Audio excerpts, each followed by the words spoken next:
Hey everybody, welcome to another Thursday night roundtable discussion. Tonight we're going to be talking about our 5 favorite soundtrack songs. And to help me out, we have Aaron Mutha Alamere, Gary from Physical Format Rock and Roll, and Josh, JC, Flipside Vinyl, our usual crew. We're going to go around like we usually do. We're going to give each selection, chat about it a little bit, probably go off on tangents and ramble on a lot, and it'll probably be a 3-hour video, but that's all right because we have fun doing it. So anyway, welcome, fellas. Hey See man, how are you? everybody.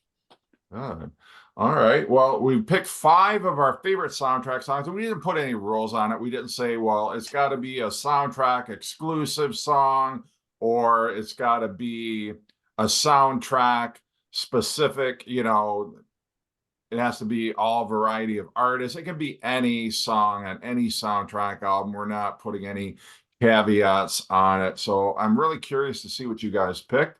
But Aaron, what's your number 5 pick? Number 5, huh? Let's see. Well, I kind of did use songs that were just made for soundtracks, but they happen to be on albums, a lot of them.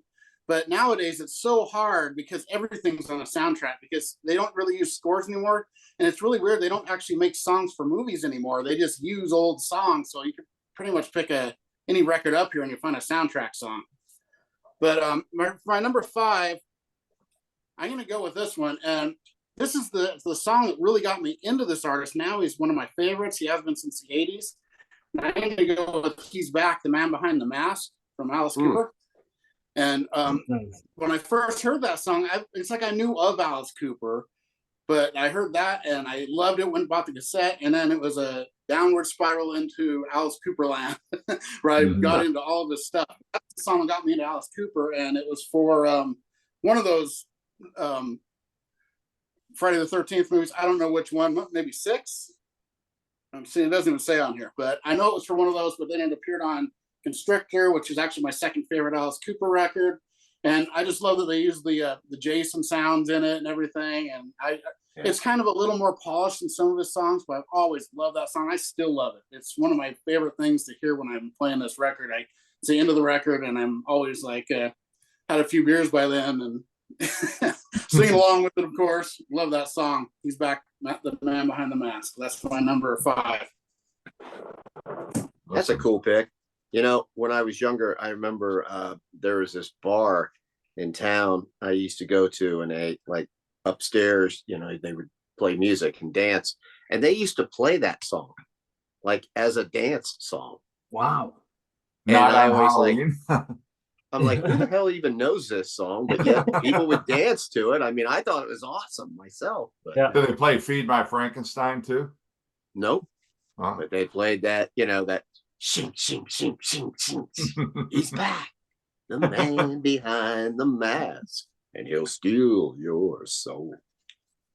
Yeah, I think, Aaron, that was a great pick, and I actually still have that T-shirt of Alice with the Jason skull, the mask. But yeah, I mean, I think that I wish I could hear like an unpolished version of that song. I do love the song, but I wish there was like a live version or a rough demo, because it would be cool just to hear it unpolished. But yeah, great song, and that was one I didn't even think of. But yeah, I didn't either. That's a cool pick. Yep. All right, Gary. Okay. My first one probably really won't surprise you guys too much. It's the song itself is a remake, but it is from the Less Than Zero soundtrack, Hazy Shade of Winter by Love the that Bengals. Love it. mean, I think this rocks. I love this song. That oh, there, look at that.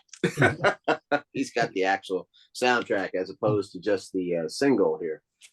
But it's when you listen to this compared to Simon and Garfunkel's version, I mean, yeah, this is just so much cooler. That guitar, well, first of all, it's electric, and it's just so in your face, and that drum beat through the whole song. And Susanna Hoffs at her hottest time period right about then, and Vicky Peterson, they're all looking pretty good, really. So Hazy Shade of Winters from Less Than Zero. Yeah, when that came out, I didn't realize it was a cover of a Simon and Gar. I mean, I didn't know Simon and Garfunkel that well when it came out, so I thought that was an original, and then I found out later, but their version's way better. Yeah. I mean, honestly, I knew it was a remake, but yet I wasn't familiar with the original song. I mean, I saw it's just one of those things I'd seen on titles. I knew that Simon and Garfunkel had done it, but I didn't really know their song. I same way. I had to go back and listen to the original, and I'm like, you know how that is sometimes when you hear something, a newer version, and then you go back and hear the original, like, oh yeah, that sounds kind of weak. But if Yeah. you grew up with the original, a lot of times the remake is the one you hate. So not that I Yeah, hate the Simon and Garfunkel one. I'm not saying that. kind of like I just the David Lee Roth cover of California Girls, I is love- like, if you were not familiar with the Beach Boys version, maybe that would be your favorite, but I don't know, Mine. whatever. We already had a video about David Lee Roth, so I'm not going to belabor that point. I was just saying it's too bad Chris isn't here because I wanted to see his reaction when he showed the Bengals. Right? He does like Susanna Hoffs. He Yeah. does. He's a fan. Don't And blame him. that is definitely one of my favorite soundtracks, and I absolutely love that song, Gary. Great pick. Well, thank you. So my number 5 pick is the only song that wasn't originally made for a movie. The rest are all songs that were specifically made for a movie. But it's unique because it's 2 songs that they put together. So on their albums, they were separate. And Cameron Crowe used it in 2 movies, used it in Say Anything, then used it in singles. And that is Crown of Thorns, Chloe Dancer by Mother Love Bone. I just think this could be easily be my number 1, but I think that I put it lower because it wasn't originally for a soundtrack, so I felt like I was cheating. But yeah, it's such a great song. It's such a masterpiece of a song. The cool thing about this record, just so everybody, if you don't have this, the edition I has an additional 18 tracks on a CD. It has 3 live Alice in Chains songs, like 5 Chris Cornell songs. So if you find this record with the bonus CD, it's really awesome. But yeah, Wow. Chloe Dancer, Crown of Thorns. Wow, that's cool. I wouldn't have thought of that either. One of It's my a all-time favorite songs. Absolutely love it. Yeah, I mean it's a powerful song. Like it just really is. It's I mean, you just wonder what that band could have been if Yeah. tragedy hadn't struck. So Cool pick. All right. Well, mine is actually it's a soundtrack. It's an animated children's film of all things, and it's really kind of a soundtrack for kids. But I love this artist so much, I had to feature it. And so it is Harry Nielsen, The Point. Awesome. And the song is Me and My Arrow. And I know it's like whatever. I love that song. I've always loved that one. I've never actually seen this cartoon, this animated movie before, but I love the soundtrack and I love Harry Nielsen. So that is my number 5. You know Greater what's than that. funny about that? I didn't realize. So like Aaron kind of helped me remember like a memory from my childhood because I saw that on TV when I was a little kid. And that song, Me and My Arrow. And I remember that. It was stuck in my head. I never knew what that was. That song stuck in my head for, whatever, 50 years or whatever. And Aaron showed that one time and Harry Nielsen. And I'm like, holy shit, that's who that was. I had no idea. I could just barely remember parts of that cartoon because I was really, really young. And so like, that was just one of those things that, honestly, it kind of blew my mind because it's like, holy crap, that like, boom. It's like, I never put that together because, I only have one Harry Nielsen album. And so like, I didn't know all that. And he showed that. And I was like, damn, it was kind of a cool moment. Yeah. Well, he's had a couple soundtracks. Like he did the soundtrack to Popeye, that one with Robin Williams, and he did the soundtrack to Son of Dracula, as well. And then, he actually was in the movie, I think, if I'm not mistaken. Wasn't he in the movie Son of Dracula? Aaron? Like I think him and But he also had one of his most important soundtrack songs was Everybody's Talking too. yeah, Oh, Cowboy. yeah. Uh-huh. Yep. But I Nice. should have sold my Nielsen collection instead of my Caius collection. You have the complete discography of Nielsen? Pretty close. Pretty Oh, close. cool. I don't know if I don't have Son of Dracula. That's one I don't have. Yeah, I've got Son of Dracula on vinyl. I just didn't pick it, but I've also got this on CD. It's like all of his studio albums. Oh wow. Oh, that's cool.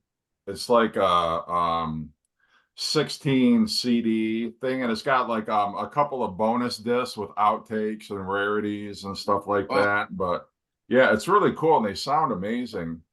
Yeah, I don't think I have 16. I'm missing some early ones and Son of Dracula, and that might be it.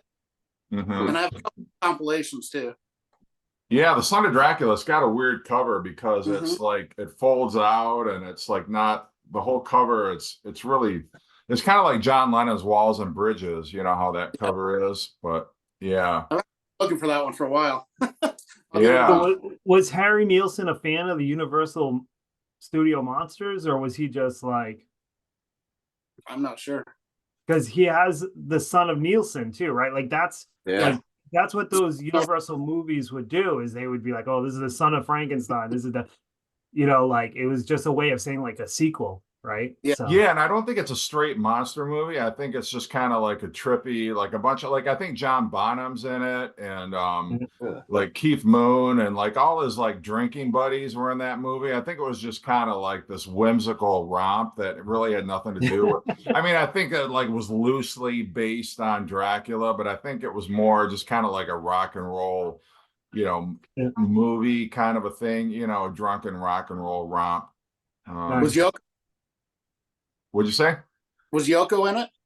No, John Lennon's not in it. Otherwise, John had been in it. Yoko would have definitely been in it. But Oh, yeah. but Yoko she's a monster of a different sort. So Yeah, she but is. not gonna go there. But all right, Aaron, what's your number 4? Well, I'm sticking with the horror movies here. I don't know why. 80s horror. And Nice. I've got Love Kills from the Vinnie Vincent Invasion. And that's from Nightmare on Elm Street, maybe 3. It was their biggest hit, and it was for the soundtrack for I think it was Nightmare on Elm Street 3, maybe something like that. Dream Warriors. No, it was the one after Dream Warriors. Dream Warriors Okay. was That would have been I said it would have been the fourth one.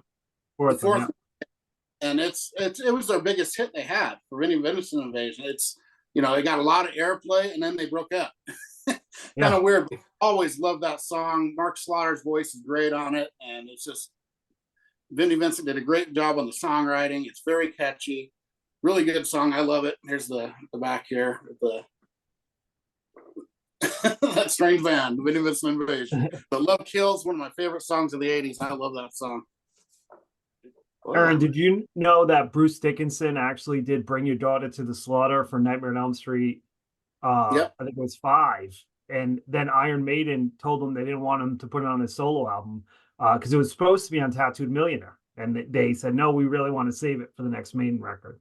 So Yep, that song too. Yep. God, are all mine from horror movies? I think they are.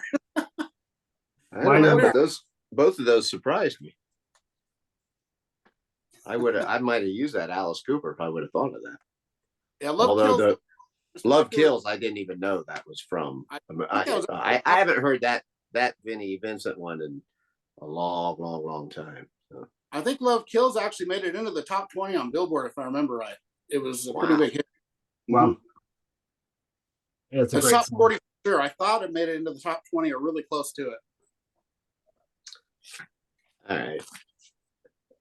For my next one, I don't know. It figures Aaron's on here when I'm showing this one. I should probably just tell him to look away. But I I went for the song Magic, which shows up on the Xanadu soundtrack. There you I go. thought, I don't care if Aaron's on here. I'm gonna fucking show this song. I love the song Magic. I mean, honestly, to me, that's just a amazing pop song, and it's got this kind of sexy feel to it. It's from that time period. It's my favorite of Olivia's songs. And got this kind of cool picture of her with the ELO sign, where she's holding it up on the back, because they're on the song, the Xanadu. It's ELO and Olivia doing it. But Magic, I mean, I've just got memories of like being a kid at the swimming pool, and how like they would play music over the speakers and it would echo into things, and it just gave it this really cool sound. And I've always loved that song. So the fact that it was on here, I figured it would fit in well tonight. And I thought, no, none of the other guys are going to show this, so I don't have to worry about doubling up on that. Do you not like Olivia Newton-John, Aaron? I do like her. I like that song even. So. Oh, well, the last time Aaron was on here, I had like a couple picks that were kind of like, wimpy kind of picks. And I think I ended up liking them too. There was like one of them I actually really liked that you didn't think I would. that's true. He had one of the albums I showed, and I was very surprised. I guess you never know about it. You don't know. I guess when you got that many records behind you, who knows what's in there. All right. Well, my next pick was difficult because I tried to pick things that Aaron wouldn't show, and Gary wouldn't show, and Jeff wouldn't show. So like I consciously tried to make an effort to show things that no one else would show. And this soundtrack here, if you guys can see it, it's a movie called Airheads. When I got this soundtrack, it was before the internet, so I just saw that Anthrax had a new song on it. And when I got to the Anthrax song, little did I know it was a cover of the Smiths' London. And I'm listening to it going, holy shit, Anthrax is covering the Smiths. And that's a great thing about Anthrax is they do some crazy covers. They're never your typical covers. And they do such a fantastic job of it. It's completely different. But I love, love, love that Anthrax song. So Anthrax London off the movie Airheads, which is an early Adam Sandler movie with Steve Buscemi and Brendan Fraser. But great song, great cover. That's cool. I like it sometimes when bands do that. They cover something that you would not expect them to do, and it gives it a cool spin. Sometimes it does not work, but other times it gives a really cool spin on that. I'm gonna have to look that up. It's really good. My favorite Anthrax cover is Cheap Trick's Wiedersehen. They do such a good job of that. It's not as good as the original. They're not going to beat the original, but it's so great. But Anthrax has covered Radiohead. They go all over the map for their covers. If one person in the band wants to cover it, they'll all cover it. And that's cool. It's funny because like I know that they made a covers album, and it has like Boston and Rush, and that's kind of what's mostly in their wheelhouse. But they say that Charlie Benante, the drummer, he's like the most diverse in terms of what he listens to. He listens to all genres of music. And so when he picks something, they're like, okay, well, we'll learn it and we'll do it. And they do a really good version. Yeah, I need to get some Anthrax. I feel like they're a band that, I'm just not into enough, because I just don't know enough of their stuff. But I feel that way too when these two guys here start talking about them. And I'm always like, they just kind of, one of those bands I just never really gave it much of a chance. Yeah, that covers album is great because Aaron played that for me when I was in Idaho. That covers album is awesome. They do such a great job on the songs that they covered on that record. But what were you going to say, Aaron? They do Anthem on that from Rush, and they do Big Eyes from Cheap Trick on that one. And they do Boston. Yeah. Right? Yeah. It's a really good. You see Anthems pick it up. It's a great starting point for Anthrax, I feel like. So. But I was saying, you guys would probably like Anthrax a lot more than most of the thrash bands because the singing is way more accessible. It isn't death metal type singing. He's almost comes from a Journey, Kansas, that type of vocal style into the thrash music, and it's a lot different. A lot of people, and that's why a lot of thrash guys don't really like them as well because they're not traditional thrash. They have a more melodic singing style. Right. Well, I listened to a couple songs off the one album. Both you guys have shown it. I can't remember what it's called, but it's something about. I mean, it sounds like the title, like worship or worship music. Yeah, worship music. Mm-hmm. I played a couple songs like off of YouTube, and I thought those sounded really good, actually. Yeah, I love that album. Mm-hmm. All right, my pick is one that's totally out of left field, but it's from one of my favorite movies from one of my favorite directors of all time. I do not have the soundtrack, but I do have the DVD, so I'm going to show it. It's off Reservoir Dogs, and the song is Little Green Bag by the George Yeah. Baker Selection. I love that. It's like at the beginning of the movie, and it's that transition, and at the end of the movie, at the end of the song, you know, you hear Tim Roth. He's kind of like, you know, moaning in pain and all that, but it's such a fantastic, and I don't know anything about the George Baker Selection. I don't know, you know, when that song, I imagine it was from like the early 70s or something like that, but it's such a great song. It's almost like two songs stuck together because you have that that part, and then at Yeah. the end it kind of like devolves into this, you know, kind of like finger snapping Tom Jones kind of a you know, great upbeat kind of a swinging song, but always love that one. I need to get that soundtrack if I can ever find it, but it's out of left field, but that's been always been my favorite song on that soundtrack. I love it. And I think that Tarantino does such a good job where he takes these obscure songs and then whenever you hear it, you associate it with that scene in that movie. And yeah, it's such a great song. What a great way to kick off the movie with that song. Yeah, absolutely. And yeah, I need that soundtrack too. I have Pulp Fiction. I don't have that, but yeah, it's a great one. And it's like I can't imagine. I'd never heard of them or the song before, but it's like that would have been like that should have been a number one hit. It's such a Yeah. catchy song, and but it's kind of one. I mean, they're if you could even call it a hit. I'm sure they were a one-hit wonder. They probably only had one album. I don't know. If anybody knows, leave it in the comment section. I'd be curious. Do you know So- that Tarantino has a record, like he built a record store in his house? So like it looks like a record store, except it's his record collection. And when he's Nice. writing a script, he goes in and grabs a record or a cassette or 8-track or whatever it is, and he keeps playing songs until he finds a song that he feel is going to fit the scene or is going to take the scene in one direction or another. And I thought it was really cool. And I've seen like videos of his house, but he's never shown his record room. He shows his movie theater all the time because he does screenings there. But I think that's freaking. I guess if I was a millionaire, I'd probably do that too. And Brandon's already done it. Yeah, well, I was gonna say if you saw it, it Yeah. looked just like Brandon's room. Wow. I'd love to do that.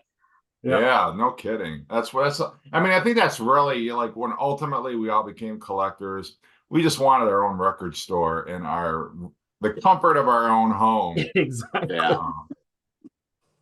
But all right, Aaron, your number 3 pick. Okay, well, I can't stop these 80s horror movies. I'm gonna go with Wasp, Scream Until You Like It from Nice. Ghoulies 2. Wow. And I just love 80s heavy metal horror songs that were put out. They're just awesome. Some of the best songs they did were the soundtrack songs, and this is a great one. This is cool because it got Sleeping in the Fire and Shoot from the Hip live on the back, but that doesn't mean anything. But Ghoulies 2 soundtrack, Scream Until You Like It from Wasp. That's my number 3. I'm looking for that because they never released a Ghoulies soundtrack. Ghoulies, yeah. So that 12-inch single is, I mean, I know that it's on the live album, that song, but yeah. Yeah, that's definitely the look for that. song, Live in the Raw. That's cool. Yep. You know, Cool pick.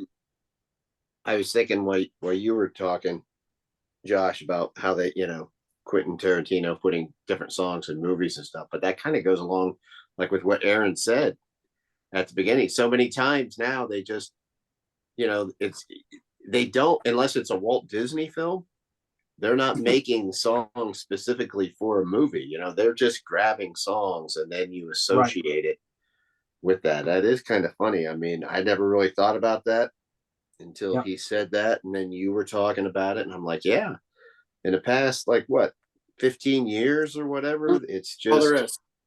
yeah, I mean, they just pick songs, which I mean, makes for a cool soundtrack, but still, they're not making songs specifically for that movie.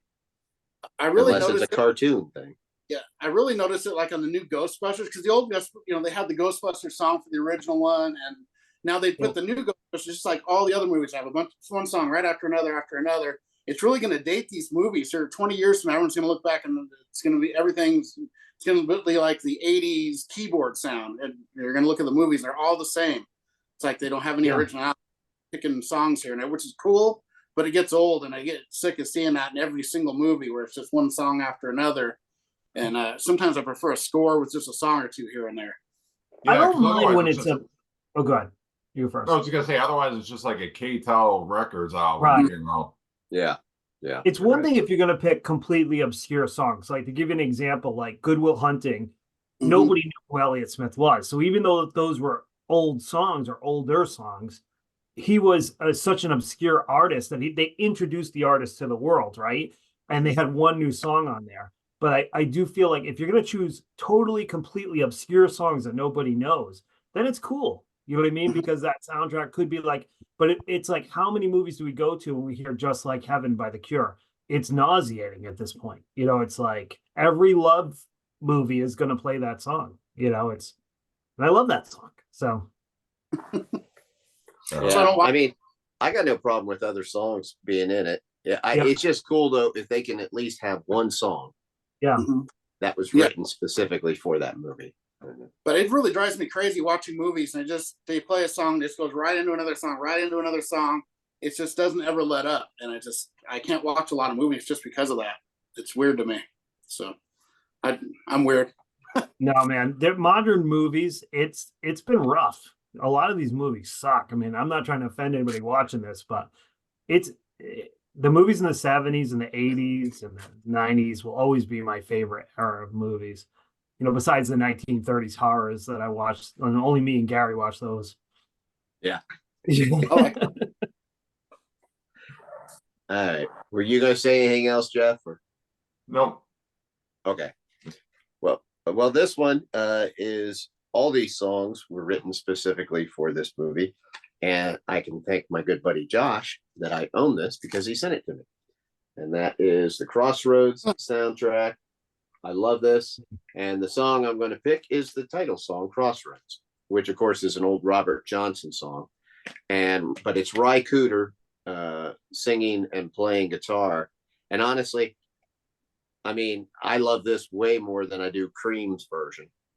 Not that I don't like Cream's version, but this is blues, here. I mean, it starts out with that. And then they go into almost kind of like a gospel kind of feel, standing at the crossroads. I was trying to flag a ride, boy. Love it. And I love the way this song ends too, because once they get toward the end part, then they start with this because we're talking about crossroads, right? You meet the devil down at the crossroads, sell your soul. While at the end they're going, you got like all the female singers, they're going, lift me up, woo, lift me up, woo, and it goes like that. Then it just kind of fades out and it goes back in that, and then it's like it's just going to lead on to the movie or something. Ry Cooder's all over this. He does, he plays guitar on a lot of these. I love every single instrumental that he does on here. It's just the tone that he has is just amazing. But the song Crossroads is the one I'm going to pick for my pick number 3. I love it. I'm shocked how great Ralph Macchio sounds on that record too. It's just amazing. Yes, his playing, he's great. So is that whole thing Ry Cooder and Steve Vai just different things then? Because I like Steve Vai's playing on it too. Well, the only time Steve Vai plays is when you hear classical stuff. Like I think that might be him. Like when Ralph Macchio is playing the acoustic guitar at the very beginning of the movie where he's practicing, but then that whole guitar duel, it starts out, it's Steve Vai and Ry Cooder, but then it just becomes all Steve Vai. He's playing both parts. But the crazy thing is that's not on here. The guitar duel is not on here. Oh, wow. Yeah, that drives people nuts. But it was some kind of, I think because Steve Vai was with some other record, company thing, or there was some reason why they couldn't put that on there. So, so many people have bought this record just Thinking- because they want to hear that guitar duel. And it's like, it's not even on here. Now, Steve Vai has released it on one of his solo, like a solo collection or greatest hits kind of thing. But yeah, it's not on here. So if anybody's buying this because you think you're going to get that, you're not. You're going to get some great blues, but the guitar duel is not on there. Good to know. It's a great soundtrack, though. I do Yeah. love it. I love it. And thank you for sending it to me. Oh, no problem. So for my next pick, the two soundtracks that I'm desperately searching for the most, I have on cassette. One is Shocker, which I'm not going to talk about because I'm positive Aaron's going to talk about it. And the other is The Last Action Hero. Now, both of these soundtracks are all original songs. And this one has AC/DC, Alice in Chains, Queensryche, Def Leppard, Anthrax, Aerosmith. It is like a who's who of hard rock. Wow. And it's so hard to pick one song, but I'm gonna pick Megadeth with Angry Again. I absolutely love the way that song starts off. It just starts off with this like a kind of like a riff. This is this basic riff, but it really just sets the mood. And then Dave comes in and he's got his kind of like snarling vocals, and it just everything fits about that song. And I really think of a later day Megadeth song, after the 80s. It's one of my favorites. But yeah, Megadeth, Angry Again, great song, great soundtrack. If they ever reissued it, I would buy it, for a movie that most people hate, The Last Action Hero. So Awesome. The Tesla song in there is really good too. The title song. oh yeah, I love that one too. I mean, it really is just a hard one to pick what song I love, because I love Big Gun by AC/DC. I know that's kind of a generic song for them, but like I always, that song just gets me pumped. So yeah, great one. All right. This one for me has got nostalgic value. I mean, I remember going to the movies. It was like one of the first movies I went to see by myself. There was like a local movie theater right in the neighborhood, and I went there, and it's one of my favorite franchises, and just the soundtrack to this movie is awesome. But this song in particular, and it's Eye of the Tiger Yes. by Survivor. Always just what a perfect song to match that movie. And that Yeah. was the first Rocky movie I'd seen in that series, like in the theater. And one of the first 45s actually that I ever bought was that song, and just how cool it was. And I mean, now you listen to it and it's kind of a little bit cheesy, but for me, I just remember being blown away. It was like my favorite song for the longest time was that one. Yeah. Yes. So yeah, a bit of a, kind of a blast from the past, but love Yeah, that that's a song. great pick. Yeah. And like you said, now we've all heard it so many times, but yeah, I went to the theater to see Rocky 3, and Yeah. and when that was in there, that was like cool as fuck. Yeah, it was. It was like, yeah, I'm ready to go. was. Yeah, I mean, and we just lost Carl Weathers, and Right. like, Yeah. so I was Yeah. watching the Rocky movies the other day. What a fantastic actor he was. And, he was so dynamic. It made Sylvester Stallone better. And the songs that they picked in Rocky 3, and it just, I love that movie and I love that song. And what a great pick, Jeff. Yeah, that was. Now you mentioned in that Carl passed away. That was a very topical pick. Yeah. Yeah, I should have, when I introduced it, I was like, had it in my head, don't forget to talk about Carl Weathers. And then, Yeah. of course, I just got carried away with it. But thank you for bringing that up. Because, yeah, I mean, Apollo Creed, rest in peace. Yeah, and he's the one that said it. He's the one that said, "I the Tiger, Rocky." That's Yeah. right. Yeah. Yeah. it's And funny- like the whole intro, supposed to be the whole. Yeah. Sylvester thing, Stallone was on the news this morning, and he was talking about Carl Weathers, and he said the first time he met Carl Weathers, he came in to read for Apollo Creed, and he was reading with him, not knowing that Stallone was the man that wrote the script and was going to star in it. And Carl Weathers said, get me an actor. Why are you having me read with this guy? And Stallone said he was so taken by his arrogance because he was a nobody that he's like, I love this man. He is definitely Apollo Creed, you know? And yeah, and I think that Stallone directed Rocky 3, and that song definitely helped. You know, you talked about Reservoir Dogs and that song at the beginning of the movie. That song got everybody jacked up. There's no doubt about it. Oh yeah, most definitely. Yeah. And then they also did a lesser known song from the Rocky 4 soundtrack, like Burning Heart, I think was the name of it. Yeah. Yep. Yeah. Yeah. That was a hit. Yeah. Not as good as Eye of the Tiger, Yeah. not as impactful as No. Eye of the Tiger, but still, you know. That's a great pick. All right, number 2, Aaron. Well, number 2 is this whole damn record. Except for the song.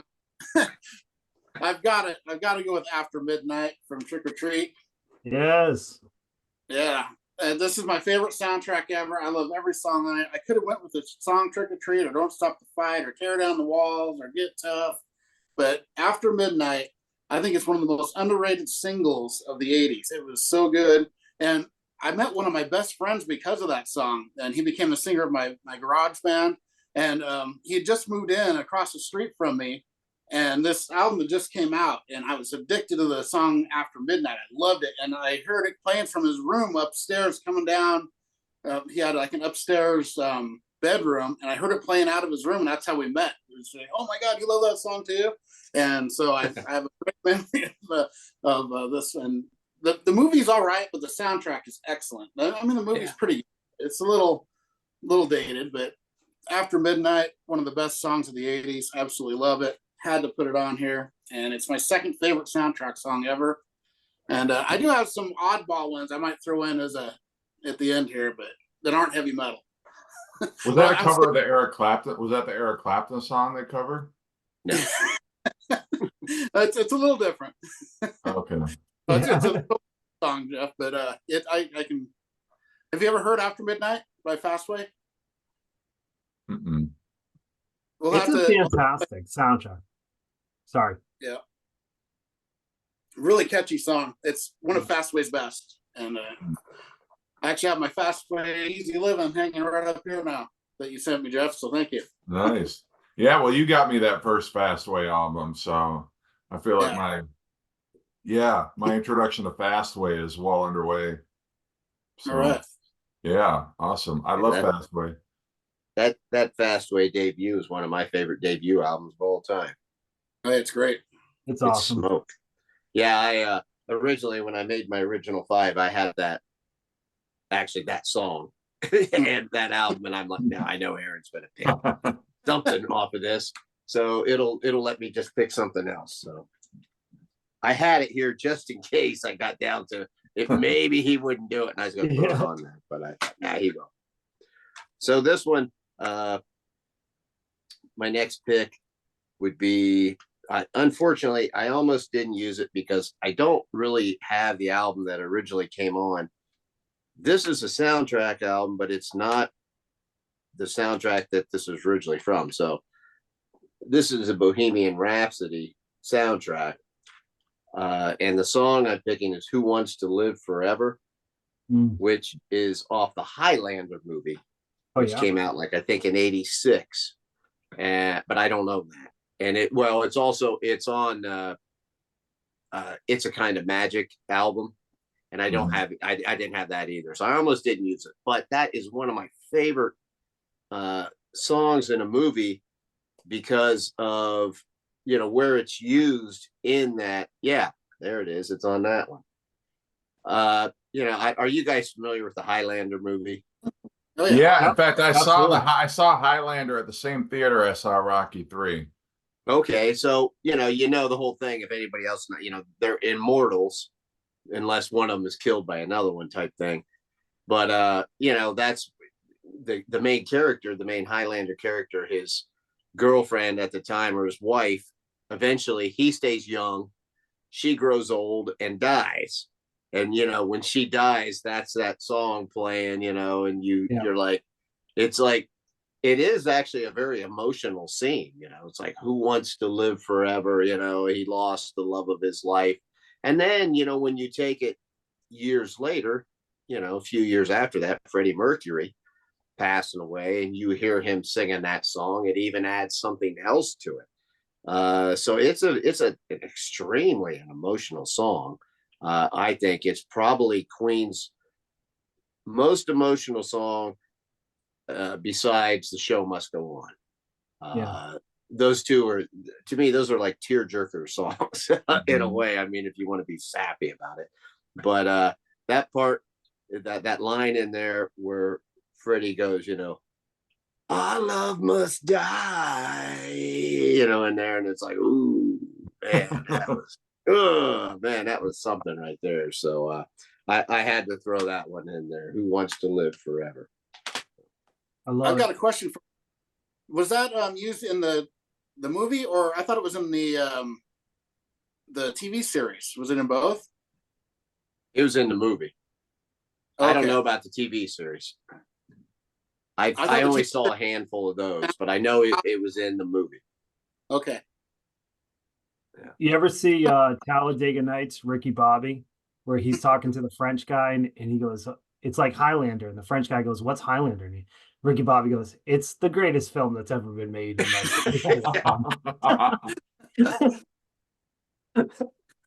It is a great movie. I mean, it's one of those timeless classics, but Yeah. Mhm.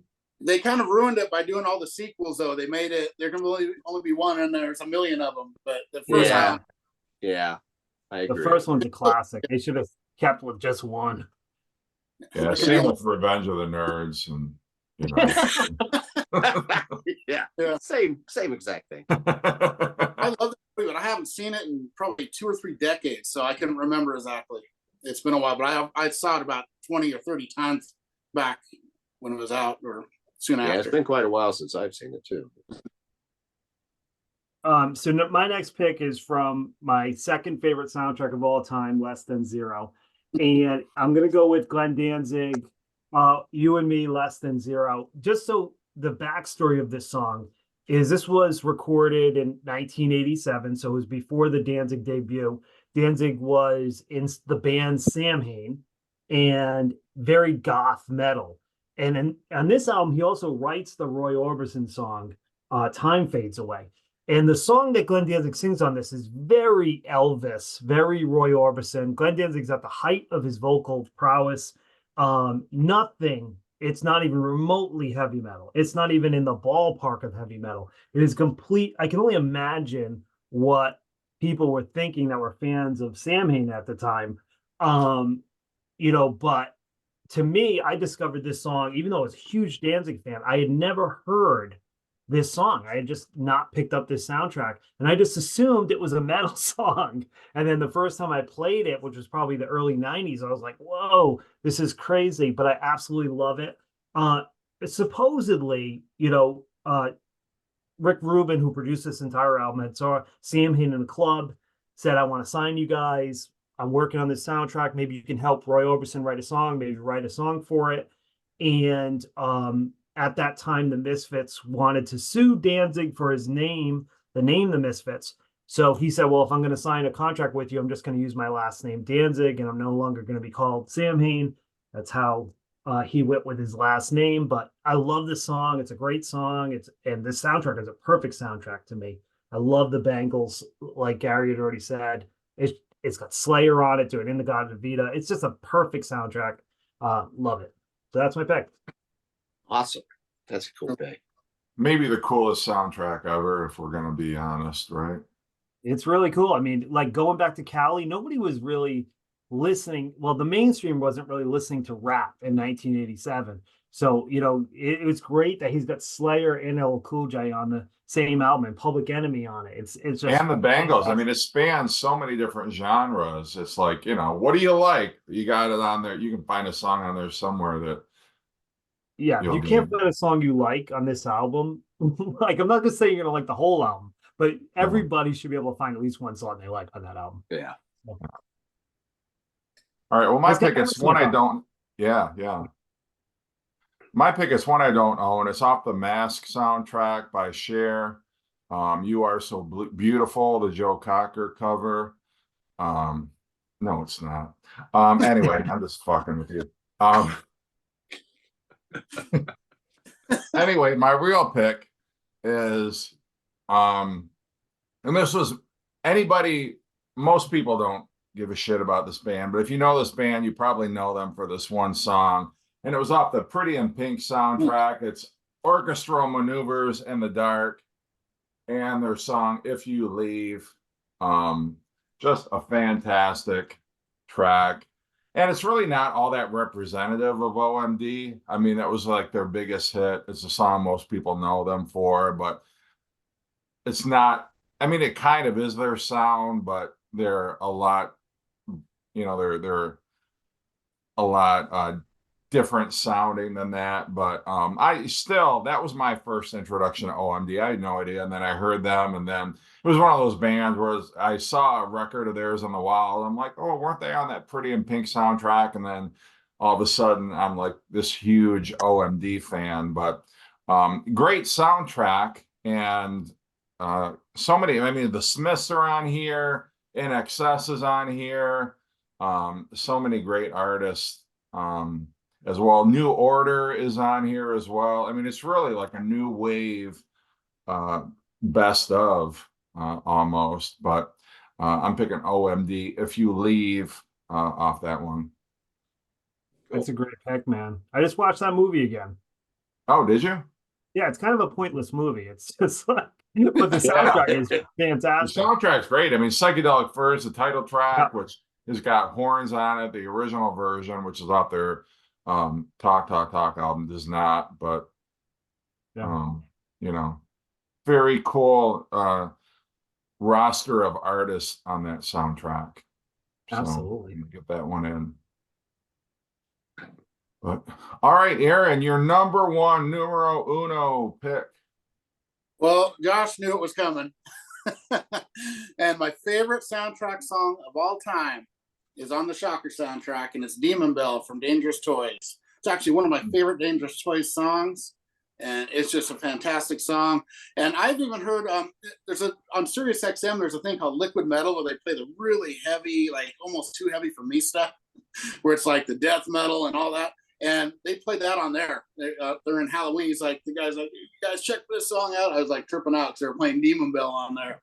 And it's just a great song. And I actually have a DVD with them doing it live. And it's like the highlight of the show is Demon Bell on it. It's just crazy good. And this whole soundtrack's really good too. It's got, like a super group with I was going to say Paul Simon, Paul Stanley, and Guy Mandude and Tommy Lee on the drums, and I can't remember, a whole bunch of other guys in it. They did a couple songs on here. No More Mr. Dice guy from Megadeth is on here. But oh man, this whole thing's good. The Demon Bell, my favorite soundtrack song ever, even better than After Midnight, but just by a hit. So there we go. Awesome. Another movie that's really great, but the soundtrack is killer. So I agree. The soundtrack is much better than the movie, and I actually picked up that soundtrack like maybe like the first week it came out. I was so excited because I had like a Circus magazine or something, and I had like an ad like it's gonna have Megadeth, and it said the Dudes of Wrath with Paul Stanley and Todd, and I was like, oh my god, these are all my favorite artists at that time. I was like, I need to buy Alice Cooper. I couldn't wait, and that soundtrack was awesome. And then I was highly disappointed by the movie. It was all right, Forrest Pinker. Yeah. But I'm trying to remember who the dudes are. Oh, this is a Japanese press too. I remember. Did you send that to me or Angel? Angel did. Yeah, I'm still in the hunt for that battle, Larry. Dudes of Wrath, Gaiman, dude. Desmond Child co-wrote it. But yeah, it's got Love Transfusion with Iggy Pop too. That's pretty cool. Yeah. But yeah.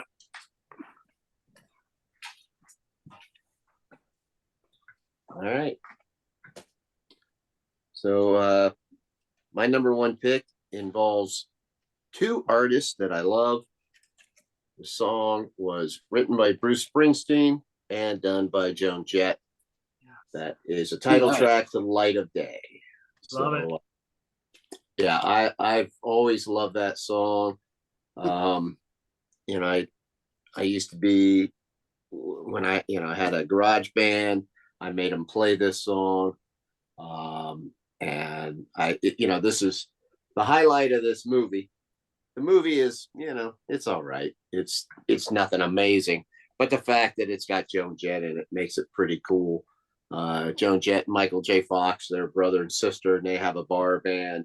And just the song itself, it's like, hey, I'm kind of down and everything, but I'm gonna be okay. Just around the corner till the light of day. Yeah. The thing is, I love it when Springsteen does it too. Yes. He does a terrific job of it.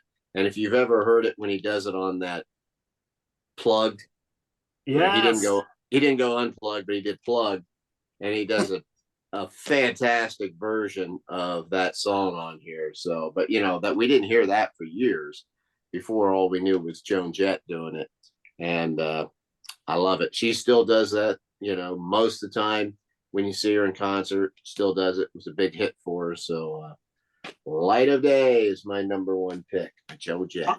Honestly, Gary, that version Unplugged that Springsteen does is got to be one of my favorite live performances all time. And he does his typical Springsteen ramblings that some people hate. And he's like, I know you're disenchanted. I know there's 57 channels with nothing on. And he keeps going and going and going. You're like, okay. And then he's like, I was blown out of work, gotta go, come on. And the band kicks in, and it's so heavy. And you all the hair stands up on my arms, and I'm just like, yeah, where I'm going, I don't know. And it's so powerful. And Springsteen could write these lyrics and these powerful songs. And yeah, you're absolutely right, man. And I was gonna pick that, but I was like, there's no chance in hell Gary doesn't pick Light of Day.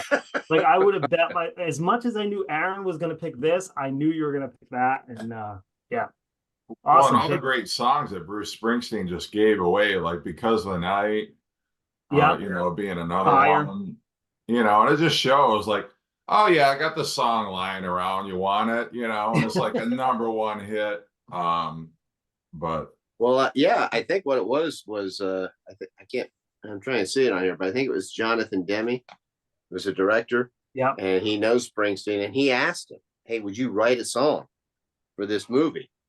And so he writes that song, and Joan, what a combination too. I mean, you wouldn't think of Joan Jett, doing a song that Bruce Springsteen wrote in a way, but it worked out perfectly. And there's some other cool songs on here too. It's even got Michael J. Fox singing the song on here. Yeah.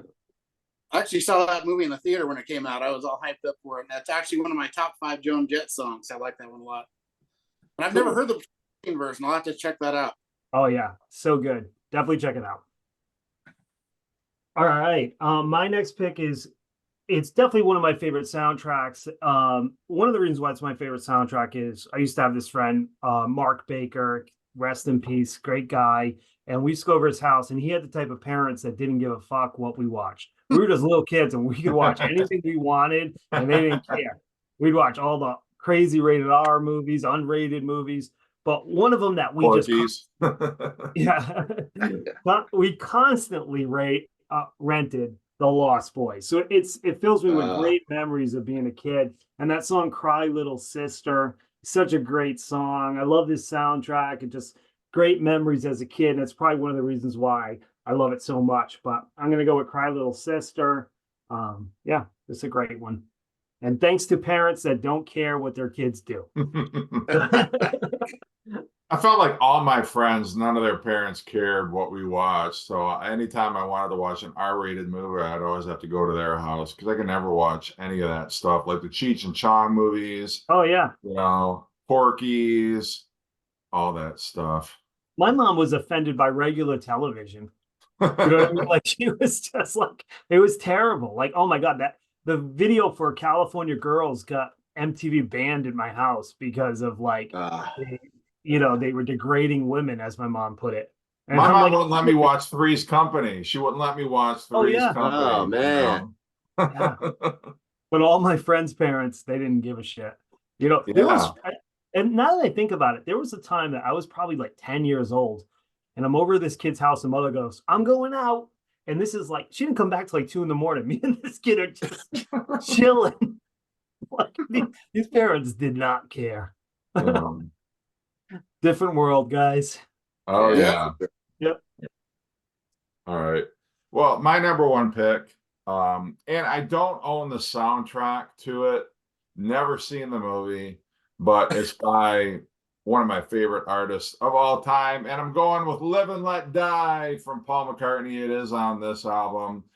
I mean, what a great song. I've seen him perform it live with the fireworks and all that.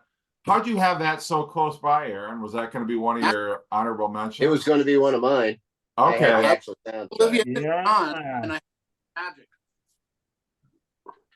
But yeah, I mean, just great. I mean, it's funny. Linda McCartney actually wrote the what does it matter to you when you got a job to do? You got to do it well. You got to give the other fella hell. Linda McCartney wrote that middle part of the song. But it's so fantastic. I mean, Paul McCartney, that was right around the time when he recorded the Band on the Run album. So he was just on fire. He could do no wrong. It's just a pop masterpiece. I love it. If you get a chance to see him perform it live, like you say, I mean, the hair will stand up on your arms. Just great. And I don't know. The Guns N' Roses kind of eclipsed it, I guess, a little bit when they came out with their version on the Use Your Illusion. But for my money, Paul McCartney's is still the best. I think most people would agree with you. Oh yeah, definitely. Yeah. I mean, I do at least.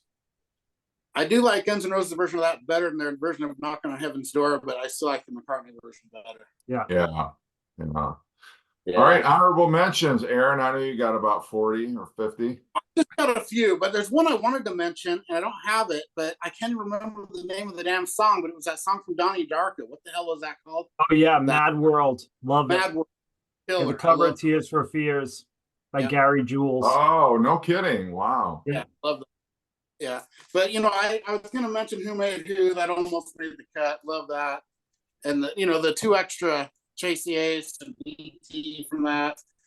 But I always loved the movie Coneheads, so I got to throw in Tainted Love. Yeah. Coneheads. That I'm scene so where it's impressed you have that, Aaron. and yeah, I even Wow. had the 12 single of that with the mixed single. of I Tainted want to Love. see you show it on a Tipsy Tuesday. I will. All right. And what about this one? Yeah. I forgot about that Paul Simon when they were trying to turn him into a sexy leading man for a movie that bombed. Yeah. And this one here, I always love this song. It's I don't know if you guys will know it. One Night in Bangkok. Oh yeah, that's yeah, a great the chess soundtrack from the guys in ABBA. Yeah. Murray Head. Yep. Yes. And then I'm almost done, but I can't go without. I don't have it except for on this, but A View to a Kill. That's actually my favorite. That and Live and Let Die are my two favorite James. I love A View to a Kill.